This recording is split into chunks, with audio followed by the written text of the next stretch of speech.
Hello friends, good morning and welcome to improve learning with Aditya. दोस्तों, आज है 23 सितंबर 2020 और 23 सितंबर से रिलेटेड करंट अफेयर्स के जितने भी क्वेश्चन हैं वो मैं आप लोग के सामने लेके आया हूँ। दोस्तों, आज की वीडियो थोड़ी सी लंबी हो सकती है क्योंकि 22 सितंबर का करंट अफेयर्स किसी कारण से मैं अपलोड नहीं कर पाया था। तो आज 22 और 23 सितंबर के करंट अफेयर्स की वीडियो आप लोगों के सामने लेके आया हूँ। तो नंबर ऑफ क्वेश्चन जो हैं वो थोड़े ज़्यादा हैं, इसलिए वीडियो थोड़ी लंबी हो सकती है। तो इस वीडियो को पूरा देखिएगा जिससे आपके करंट अफेयर जो है वो पूरी तरह से कवर हो सके। चलिए हम आज के पहले क्वेश्चन की तरफ चलते हैं। हमारा आज का पहला क्वेश्चन है कि विश्व अल्जाइमर दिवस हर साल कब मनाया जाता है। तो दोस्तों, विश्व अल्जाइमर दिवस हर साल मनाया जाता है 21 सितंबर को। अब अल्जाइमर नाम आया तो आप समझ गए होंगे कि अल्जाइमर कौन सी बीमारी होती है। चलिए इसके बारे में आपको थोड़ा सा मैं बता देता हूँ। दुनिया भर में 21 सितंबर को विश्व अल्जाइमर दिवस मनाया जाता है। अल्जाइमर नाम की जो बीमारी है, इसमें क्या है कि जो रोगी होता है बहुत सी चीज़ों को भूल जाता है, जैसे कहीं पर कोई सामान रखकर भूल जाना, कुछ ही देर पहले की बात को भूल जाना। ये एक तरह की बीमारी है और लोगों को इसके प्रति जागरूक करने के लिए हर साल 21 सितंबर को यह दिन मनाया जाता है। लेकिन क्या है कि लोग इसे सामान्य समझकर ध्यान नहीं देते हैं। क्या होता है, बहुत सारी चीज़ें लोग भूल जाते हैं तो उन्हें लगता है कि ये तो सामान्य सी चीज़ है, ये सभी लोग भूलते होंगे। लेकिन यही क्या है, धीरे धीरे बढ़ के एक बीमारी का रूप लेने लगता है। इसमें लिखा है कि ये बीमारी एक उम्र के बाद लोगों में होने लगती है जिसमें लोगों को चीज़ें याद नहीं रहती हैं। बुजुर्ग लोग इस बीमारी के ज़्यादा शिकार होते हैं, लेकिन आज के समय में युवा भी इसके चपेट में आने लगे हैं। इसका सबसे बड़ा कारण है टेंशन, दिमागी टेंशन। कुछ सालों में इस बीमारी के मरीजों में बढ़ोतरी देखी गई है। इस बीमारी के बारे में लोगों को जागरूक करने के लिए और हर तरीके से टेंशन से फ्री रहने के लिए लोगों को 21 सितंबर के दिन विश्व अल्जाइमर दिवस मनाया जाता है। हमारा अगला क्वेश्चन है कि भारत किस वर्ष ब्रिक्स देशों की अध्यक्षता करेगा। तो भारत 2021 में ब्रिक्स देशों की अध्यक्षता करेगा। अब ब्रिक्स के बारे में आपको कई बार बता चुका हूं, चलिए एक बार फिर से बता देता हूं। ब्रिक्स नाम से आपको दिख रहा है कि BRICS अर्थात कुल 5 देशों का संगठन है। उसमें कौन कौन से देश हैं? B से ब्राजील है, R से रसिया है, I से इंडिया भारत, C से चाइना है और S से साउथ अफ्रीका है। साउथ अफ्रीका इसमें शामिल हुआ है 2010 में, जबकि 2006 में बैठक हुई थी और 2009 में जाकर के ब्रिक्स की स्थापना हुई थी। बात करें इसके बैंक की तो बैंक है न्यू डेवलपमेंट बैंक, जिसका हेडक्वार्टर है संघाई, चीन में। तो इतना आप लोग इससे रिलेटेड याद रखिएगा। हमारा नेक्स्ट क्वेश्चन है कि हाल ही में जारी 2020 के ब्रांडजेट टॉप 5 सबसे मूल्यवान भारतीय ब्रांड की सूची में कौन शीर्ष स्थान पर है। दोस्तों, ये टॉप 50 होगा, ये टॉप 50 ब्रांड थे। तो इसमें शीर्ष स्थान पर है HDFC और HDFC की कुल ब्रांड वैल्यू है $20.2 बिलियन से अधिक की। और यह लगातार 7वीं बार, ये ध्यान देने वाली चीज है कि यह लगातार 7वीं बार इस लिस्ट में टॉप पर रहा है। बात करें इस लिस्ट में दूसरे नंबर पर, तो दूसरे नंबर पर है LIC और तीसरे नंबर पर है TCS अर्थात टाटा कंसल्टेंसी सर्विस। तो आप टॉप जो पहला नंबर का है और दूसरे नंबर का है, ये जरूर याद रखिएगा। कभी कभी पहले नंबर का ना पूछ के दूसरे नंबर का पूछने लगा है। आजकल हाल के में जो परीक्षा एग्जाम्स हुए हैं उनमें देखा गया कि जो टॉप का नहीं पूछ के पहले या दूसरे नंबर का पूछ देता है। तो आपको टॉप 3 जरूर याद होने चाहिए। अब HDFC के बारे में देख लेते हैं। तो HDFC लिमिटेड की स्थापना हुई थी 1977 में और ये एक हाउसिंग फाइनेंस है। इसके प्रमुख हैं हसमुख भाई पारेख और इसका हेडक्वार्टर है मुंबई, महाराष्ट्र में।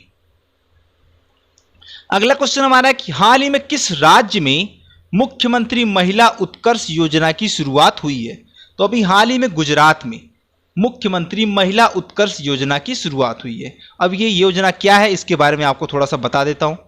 वैसे मैंने इसके बारे में पिछली वीडियोज में बताए हैं, तो आज थोड़ा सा इसे डिटेल में बता देता हूं। तो मुख्यमंत्री महिला कल्याण योजना या मुख्यमंत्री महिला उत्कर्ष योजना, ये एक ही है।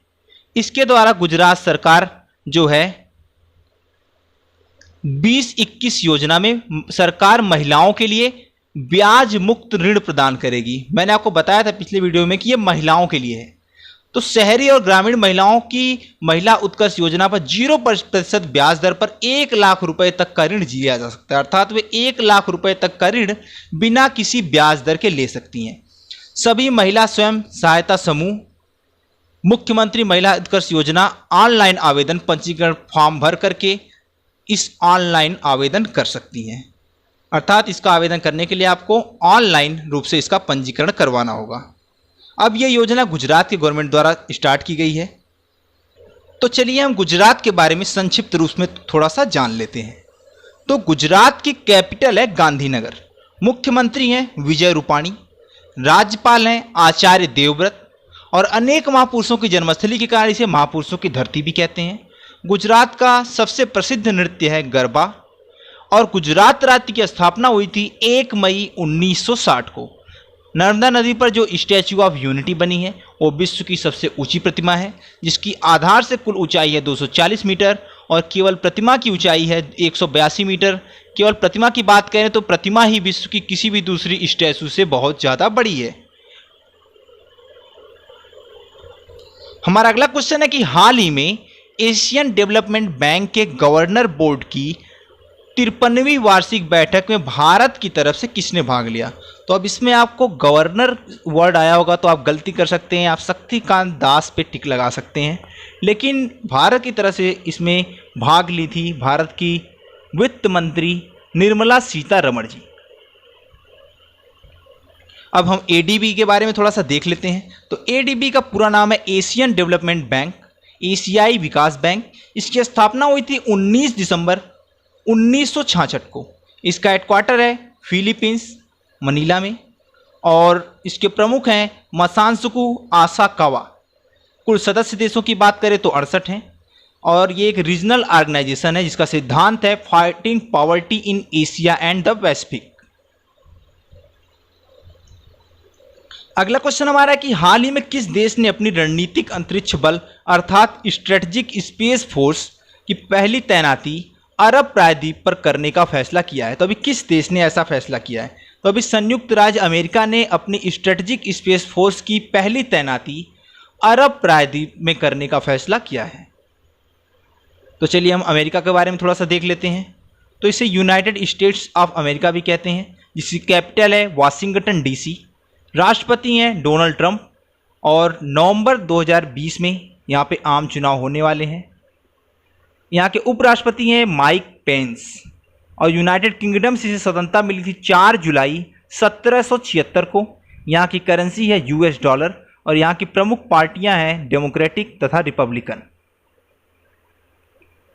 इसके अलावा जो रिपब्लिकन पार्टी है और भारत की जो बीएसपी है अर्थात बहुजन समाज पार्टी, इन दोनों का जो चिन्ह है चुनाव चिन्ह हाथी है, ये आप याद रखिएगा।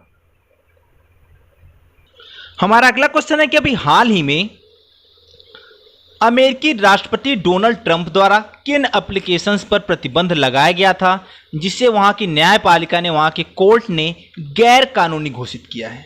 मतलब उनके द्वारा लगाया गया प्रतिबंध को उसने गैर कानूनी बताया है। तो अभी हाल ही में अमेरिका ने वीचैट और टिकटॉक पर प्रतिबंध लगा दिया था और इसको अभी वहां की न्यायपालिका ने गैर कानूनी घोषित कर दिया है। तो इसके बारे में आपको थोड़ा सा बता देता हूं।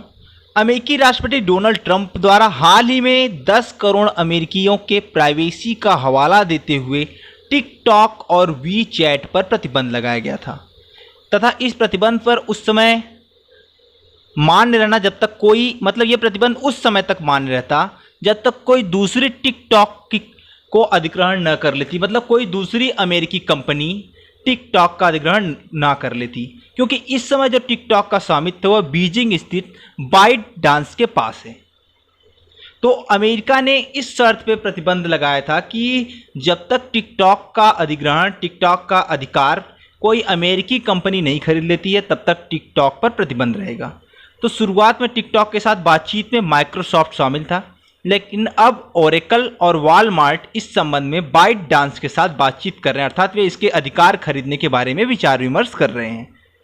लेकिन अभी हाल ही में वहाँ की न्यायपालिका ने उनके इस जो बैन लगाया गया था इसे गैर कानूनी बताया है।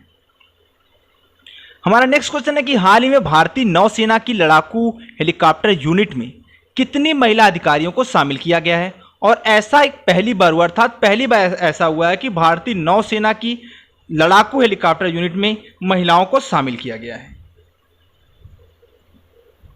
तो इसका आंसर है 2 महिलाओं को शामिल किया गया है। अब इसके बारे में आपको थोड़ा सा बता देता हूं। तो भारतीय नौसेना ने हेलीकॉप्टर स्ट्रीम में पहली बार 2 महिलाओं की तैनाती करने का निर्णय लिया है। सब लेफ्टिनेंट रीति सिंह और सब लेफ्टिनेंट कुमुदनी त्यागी को ऑब्जर्वर्स एयरबोर्न टेक्नीशियंस के रूप में तैनात किया गया है। फ्रंटलाइन वारशिप्स में यह महिलाओं की पहली तैनाती की जाएगी और नौसेना में इससे पहले महिलाओं की एंट्री को विंग एयरक्राफ्ट तक ही सीमित रखा गया था। तो पहली बार ऐसा है कि हेलीकॉप्टर स्ट्रीम में 2 महिलाओं की तैनाती की गई है, वो भी लड़ाकू यूनिट में। हमारा अगला क्वेश्चन है कि अभी हाल ही में कुपोषण को नियंत्रित करने के लिए किन मंत्रालयों के बीच समझौता ज्ञापन में हस्ताक्षर हुए हैं? तो अभी हाल ही में महिला एवं बाल विकास मंत्रालय तथा आयुष मंत्रालय के बीच कुपोषण पर नियंत्रण पाने के लिए एक समझौते ज्ञापन पर हस्ताक्षर हुए हैं। तो वर्तमान में महिला एवं बाल विकास मंत्री हैं स्मृति ईरानी और आयुष मंत्रालय जो है वो श्रीपद येसो के पास है। अब इसके बारे में आपको थोड़ा सा बता देता हूं। तो पिछले 5 वर्षों के विभिन्न अध्ययनों से यह खुलासा हुआ है कि अपने सर्वाधिक निस्सहाय नागरिकों को उनकी बाल आयु के वर्षों में पर्याप्त पोषण सुनिश्चित कर सकने में जो भारत देश है वो विफल रहा है। भारत लंबे समय से विश्व में सर्वाधिक कुपोषित बच्चों का देश बना हुआ है। हालांकि पिछले कुछ वर्षों में कुपोषण में कुछ कमी जरूर हुई है, लेकिन ये अनुपात जो है वो पहले 38.4% था और धीरे धीरे वो घट करके 35.7% के आसपास आ गया है। इसी तरह से जो एनीमिया नाम की बीमारी थी वो पहले 69.5% थी, वो घटकर 58.5% रह गई है। लेकिन इसे अत्यंत सीमित प्रगति आप कह सकते हैं। अगर इस समय वो 58.5% है तो वो भी बहुत ज़्यादा है। आधे से अधिक बच्चों को एनीमिया की बीमारी है। अगर इसको दूर करने की बात करें तो महिला सशक्तिकरण और उनके स्वास्थ्य पर ध्यान देकर सरकारी तंत्र का लोगों की ओर सकारात्मक विचार, भोजन में पोषक तत्वों को शामिल करके और रासायनिक उर्वरकों की जगह कंपोस्ट या दूसरे उर्वरकों का प्रयोग करके अगर आप भोजन में पोषक तत्वों की मात्रा बढ़ाएंगे तो जाहिर सी बात है कि कुपोषण से बच्चा दूर रहेगा। हमारा नेक्स्ट क्वेश्चन है कि हाल ही में किस बैंक द्वारा विकास अभय ऋण योजना का शुभारंभ किया गया है? तो अभी हाल ही में केवीजी बैंक अर्थात कर्नाटक विकास ग्रामीण बैंक द्वारा अभी विकास अभय ऋण योजना का शुभारंभ किया गया है। तो चलिए इस योजना के बारे में थोड़ा सा देख लेते हैं। अभी हाल ही में केवीजी बैंक ने सूक्ष्म लघु एवं मध्यम उद्योग उधारकर्ताओं को राहत देने के लिए इस योजना को आरंभ किया है। यह योजना उन लोगों के लिए है जिनका व्यवसाय कोरोना महामारी के कारण प्रभावित हुआ है। यह ऋण सुविधा मौजूदा एमएसएमई ग्राहकों के लिए होगी जो 29 फरवरी तक नियमित चालू रहे हैं। इसमें 1 लाख रुपए तक का अधिकतम ऋण प्रदान किया जाएगा जिसमें सिक्योरिटी नहीं ली जाएगी तथा जिसे उधारकर्ताओं को 36 महीने के भीतर चुकाना होगा। और यह मौजूदा योग्य एमएसएमई उधारकर्ताओं के लिए अतिरिक्त क्रेडिट सुविधा है जो उन्हें मौजूदा समय में से उबरने और उनके व्यवहार्य गतिविधि की निरंतरता सुनिश्चित करने में मदद करेगा। बात करें कर्नाटक विकास बैंक की तो इसकी स्थापना हुई थी 12 सितंबर 2005 को। इसका मुख्यालय है धारवाड़ कर्नाटक में और इसके अध्यक्ष हैं पी गोपी कृष्ण। बात करें कर्नाटक की तो कर्नाटक के मुख्यमंत्री हैं BS येदियुरप्पा, वहाँ के राज्यपाल हैं वजुभाई वाला और कर्नाटक की कैपिटल है बेंगलुरु। हमारा अगला क्वेश्चन है कि हाल ही में किस राज्य में सरकार ने राज्य शिक्षक पुरस्कार नीति 2020 को मंजूरी दे दी है? तो अभी हरियाणा गवर्नमेंट ने राज्य शिक्षक पुरस्कार नीति 2020 को मंजूरी दे दी है। चलिए हरियाणा के बारे में देख लेते हैं। हरियाणा की कैपिटल है चंडीगढ़, मुख्यमंत्री हैं मनोहर लाल खट्टर, राज्यपाल हैं सत्यदेव नारायण आर्य, विधानसभा में कुल सीटें हैं 90, राज्यसभा में कुल सीटें हैं 5, लोकसभा में कुल सीटें हैं 10 और प्रति व्यक्ति आय के आधार पर यह देश का दूसरा सबसे धनी राज्य है। और सबसे अधिक ग्रामीण करोड़पतियों की अगर बात करें तो यह हरियाणा में ही है और इस राज्य की स्थापना हुई थी 1966 में भारत के 17वें राज्य के रूप में इसे पहचान मिली थी। अगला क्वेश्चन हमारा है कि अभी हाल ही में उच्च शिक्षा में राष्ट्रीय शिक्षा नीति 2020 के कार्यान्वयन पर डिजिटल सम्मेलन का उद्घाटन किसके द्वारा किया गया? तो अभी हाल ही में रामनाथ कोविंद द्वारा, जो कि हमारे राष्ट्रपति हैं, उनके द्वारा उच्च शिक्षा में राष्ट्रीय शिक्षा नीति 2020 के कार्यान्वयन पर डिजिटल सम्मेलन का उद्घाटन किया गया है।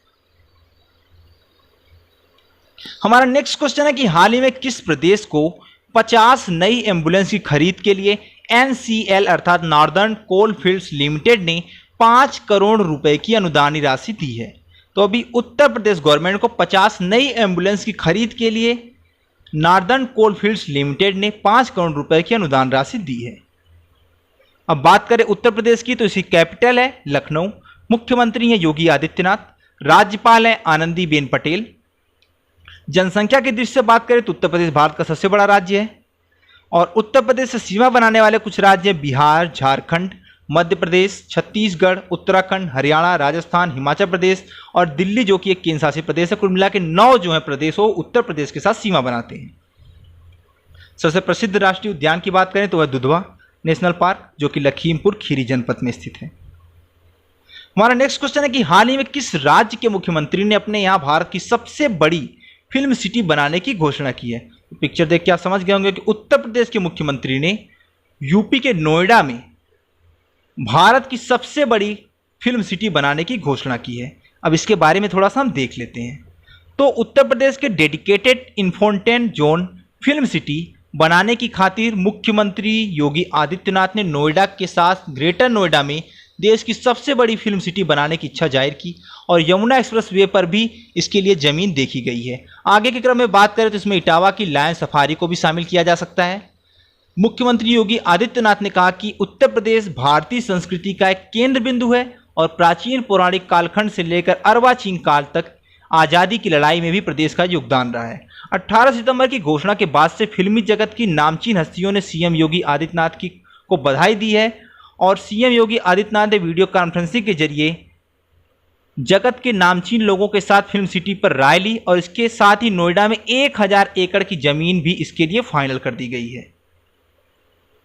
तो ये काफ़ी बड़ा काम है। अब तक मुंबई में ही जो है वो फिल्म सिटी है, तो लोगों को वहाँ पर शूटिंग के लिए जाना पड़ता है। अभी उत्तर प्रदेश के नोएडा में भी एक फिल्म सिटी तैयार हो जाएगी। हमारा अगला क्वेश्चन है कि हाल ही में किस राज्य सरकार ने कुपोषण से पीड़ित बच्चों के परिवार को एक गाय देने का फैसला किया है? तो अभी उत्तर प्रदेश गवर्नमेंट ने कुपोषण से पीड़ित बच्चों के परिवार को प्रत्येक परिवार को एक गाय देने का फैसला किया है। हमारा अगला क्वेश्चन है कि हाल ही में अभी किस देश के राष्ट्रपति ने 1776 आयोग की स्थापना के लिए कार्यकारी आदेश पर हस्ताक्षर किया है, जो कि देशभक्ति शिक्षा को बढ़ावा देने से संबंधित है? तो अभी अमेरिका के राष्ट्रपति ने 1776 आयोग की स्थापना के लिए कार्यकारी आदेश पर हस्ताक्षर किए हैं, जिससे देशभक्ति शिक्षा को बढ़ावा मिलेगा। हमारा अगला क्वेश्चन है कि हाल ही में SUV टोयोटा अर्बन क्रूज ने किससे अपना ब्रांड एम्बेसडर नियुक्त किया है? तो अभी हाल ही में SUV टोयोटा अर्बन क्रूज ने आयुष्मान खुराना को अपना ब्रांड एम्बेसडर नियुक्त किया है। अगला क्वेश्चन हमारा है कि अभी हाल ही में किस क्रिकेटर ने जम्मू कश्मीर में एक क्रिकेट अकादमी स्थापित करने की घोषणा की है? तो अभी हाल ही में सुरेश रैना, जिन्होंने 15 अगस्त के दिन संन्यास ले लिया था अंतर्राष्ट्रीय क्रिकेट से, उन्होंने जम्मू कश्मीर में एक क्रिकेट अकादमी स्थापित करने की घोषणा की है। अब इस क्रिकेट अकादमी की घोषणा जम्मू कश्मीर में स्थापित करने की गई है। तो चलिए जम्मू कश्मीर के बारे में थोड़ा सा हम जान लेते हैं। जम्मू कश्मीर की कैपिटल है ग्रीष्मकालीन श्रीनगर और शीतकालीन है जम्मू। उपराज्यपाल हैं मनोज सिन्हा। कुल जिलों की संख्या है वहाँ पे 20। स्थापना हुई थी 31 अक्टूबर 2019 को। ये एक केंद्र शासित राज्य बना था, इससे पहले ये एक पूर्ण राज्य था। 31 अक्टूबर 2019 को लद्दाख इससे अलग हो गया और वो एक अलग यूनियन टेरिटरी बन गया। जनसंख्या घनत्व की बात करें तो 240 व्यक्ति प्रति वर्ग किलोमीटर यहाँ पे है। अगला क्वेश्चन हमारा है कि अभी किस राज्य ने हाल ही में सिनेमा हॉल खोलने हेतु सब्सिडी 25% या अधिकतम 75 लाख रुपए तक देने की घोषणा की है? तो अभी असम गवर्नमेंट ने सिनेमा हॉल खोलने हेतु सब्सिडी 25% या अधिकतम 75 लाख तक देने की घोषणा की है। तो चलिए हम पहले असम के बारे में देख लेते हैं। असम की कैपिटल है दिसपुर। मुख्यमंत्री हैं सर्बानंद सोनोवाल। राज्यपाल हैं जगदीश मुखी। और असम भारत का पहला ऐसा राज्य है जहां पर AFSPA अर्थात armed forces special power act लगाया गया था। और असम में कुल 34.2% मुस्लिम आबादी है, जो किसी भी गैर मुस्लिम राज्य से अधिक है। असम दुनिया की दूसरी ऐसी जगह है जहां पर पेट्रोलियम की खोज हुई थी। यहां पर जो काजीरंगा नेशनल पार्क है और मानस वाइल्ड लाइफ सेंचुरी है वो यूनेस्को की वर्ल्ड हेरिटेज साइट का हिस्सा है। और काजीरंगा नेशनल पार्क एक सींग वाले गैंडे के लिए बहुत अधिक प्रसिद्ध है। हाल ही में इसके विस्तार की भी योजना बनाई गई थी। ब्रह्मपुत्र नदी जब असम से होकर गुजरती है तो उसकी कुल चौड़ाई 10 किलोमीटर बढ़ जाती है। और अभी हाल ही में असम में ही ब्रह्मपुत्र नदी पर भारत का सबसे लंबा नदी रोपवे, जिसकी कुल लंबाई 1.8 किलोमीटर है, बनाया गया था। हमारा अगला क्वेश्चन है कि हर साल संयुक्त राष्ट्र महासभा द्वारा अंतर्राष्ट्रीय शांति दिवस या विश्व शांति दिवस कितने सितंबर को मनाया जाता है? तो हर साल 21 सितंबर को अंतर्राष्ट्रीय शांति दिवस या विश्व शांति दिवस के रूप में मनाया जाता है। इस दिवस को मनाने का प्रमुख उद्देश्य है अंतर्राष्ट्रीय स्तर पर सभी देश व नागरिकों के बीच शांति व्यवस्था को कायम करना और अंतर्राष्ट्रीय संघर्षों और झगड़ों को रोक लगाना। अंतर्राष्ट्रीय शांति दिवस 2020 के थीम की बात करें तो शेपिंग पीस टुगेदर है। तो आप थीम भी जरूर याद रखिएगा। अब बात करते हैं इस महीने के कुछ इंपॉर्टेंट डेज की। तो 1 से 7 सितंबर तक जो है वो राष्ट्रीय पोषण सप्ताह के रूप में मनाया गया। 2 सितंबर को विश्व नारियल दिवस के रूप में मनाया गया। 3 सितंबर को गगनचुंबी दिवस मनाया गया। 5 सितंबर को अंतर्राष्ट्रीय चैरिटी दिवस तथा राष्ट्रीय शिक्षक दिवस मनाया गया। 7 सितंबर को ब्राजील का स्वतंत्रता दिवस। 8 सितंबर को अंतर्राष्ट्रीय साक्षरता दिवस मनाया गया तथा विश्व भौतिक चिकित्सा दिवस मनाया गया। 10 सितंबर को विश्व आत्महत्या रोकथाम दिवस मनाया गया। 14 सितंबर को हिंदी दिवस। 15 सितंबर को इंजीनियर्स डे, उसके साथ ही अंतर्राष्ट्रीय लोकतंत्र दिवस भी मनाया गया। 16 सितंबर को मलेशिया डे तथा विश्व ओजोन संरक्षण दिवस मनाया गया। 18 सितंबर को अंतर्राष्ट्रीय समान वेतन दिवस मनाया गया और 21 सितंबर को विश्व अल्जाइमर दिवस और अंतर्राष्ट्रीय शांति दिवस के रूप में मनाया गया। हमारा आज का लास्ट क्वेश्चन है कि अभी हाल ही में भारत के किस पूर्व प्रधानमंत्री ने राज्यसभा के सदस्य के रूप में शपथ ली है? तो अभी HD देवगौड़ा जो कि भारत के पूर्व प्रधानमंत्री हैं, उन्होंने अभी हाल ही में राज्यसभा के सदस्य के रूप में शपथ ग्रहण किया। ये जो पिक्चर में दिखाई दे रही है ये पूर्व प्रधानमंत्री HD देवगौड़ा। तो उम्मीद है दोस्तों कि ये वीडियो आपको पसंद आई होगी। तो वीडियो को पूरा देखा कीजिए, जिसमें पूरी गारंटी देता हूं कि एग्जाम में एक भी करंट अफेयर्स का क्वेश्चन इससे बाहर नहीं जाएगा।